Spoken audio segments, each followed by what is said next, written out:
Гүлзат Мамытова Баткен районунун Кызыл Бел айылынын тургуну. Рустамбек анын тоң уулу. Рустамбек ата мекен алдында өз милдетин аткаруу үчүн 2020-жылы аскерге барып, аскердик мөөнөтү аяктап келген соң район аймагындагы чек ара заставаларынын биринде контракттык негизде кызмат өтөп баштаган. Менин балам Рустамбек 2002-жылы. Эң чоң уулум болот. 4 уул, 1 кызым бар. Бул бала чагынан эле кызыкчу эди. 11 жашынан мен спецназ болом дечү эле. Ошо кызыгып, кийимдерин кийип, мектептерде көп немелерге катышчу эди. 2020 барып 21 келди. Келип 2 айдын арасында дагы кайтып ишке чыгып алды. Мен иштейм, уланта берем. 10 жылдан кийин эмеге чыксам дагы уланта берем деп. 16-сентябрда Тажикстандын куралдуу кол салуусунда баатырларча каршылык көрсөтүп, акырында Тажикстан тараптан барымтага алынган. Ушул жылдын 19-сентябры күнү УКМКнын төрагасы Камчыбек Ташиевдин аракети менен Тажикстан тараптан барымтага алынган 4 аскер Кыргызстанга кайтарылган. Алардын арасында Рустамбек да болгон. 16 күнү саат 9:19 сүйлөштүм WhatsApp аркылуу.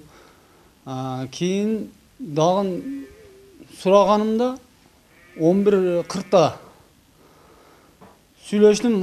Ака деди, биз азыр деди берде күч алып кетти, уруш деди. Биз азыр мен сизге жакшы ответ бере албайм деп, ошо менен телефон өчүрүп, кийин чалып коёмун ака деди. Ошо менен чалбады. Ошо менен без кыжалат эле үйдө келип жатып эс алдым. Эс алып сабар менен эле анан аякта солдаттар кичине чай питик кылып, достор менен, коңушулар менен кичине неме уюштуруп алып барып бердик. Шерде анан бир солдат айтып калды, ушундай шерде калган бирок тирикпи, өлүкпү тайыны жок деди. Анан шерден шок болуп калдым.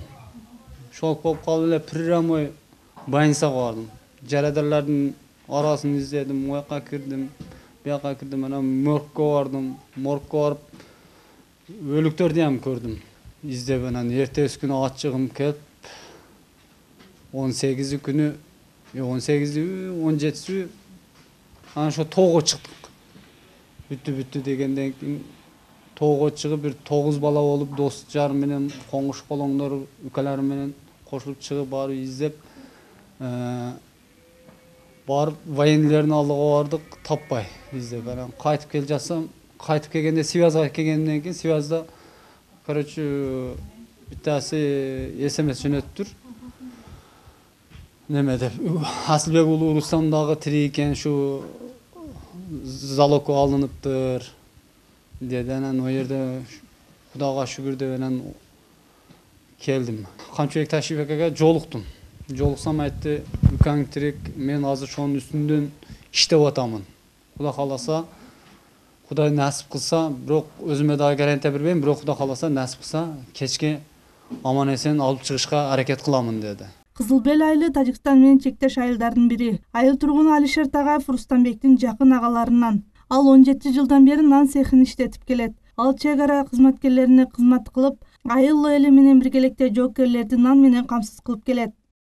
2004-төн бери иштеп келатам. Анан ушу Кызыл Белге келип ачканым 2011-дин жарымында ачтым.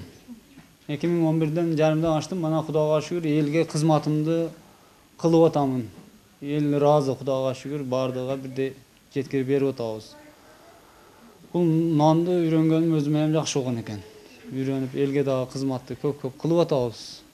Азыр мына эл общий чогулуп, мына военныйлердин тамак ашыны, нанын бар жогуну жаап берип атабыз. Камсыз кылып атабыз. Жогорку иштеген бийликтегилерге мен кичине ыраазычылыгымды билдирип коеюн. Биринчиден Садыр Нуркожоев президентибизге чоң рахмат. Ушинтип азыр мурдагыдай неме эмес, курал жарактарыбыз дагы жакшы. Баары жакшы. Оларга дагы чоң рахмат. Ушинтип иштеп ататтар.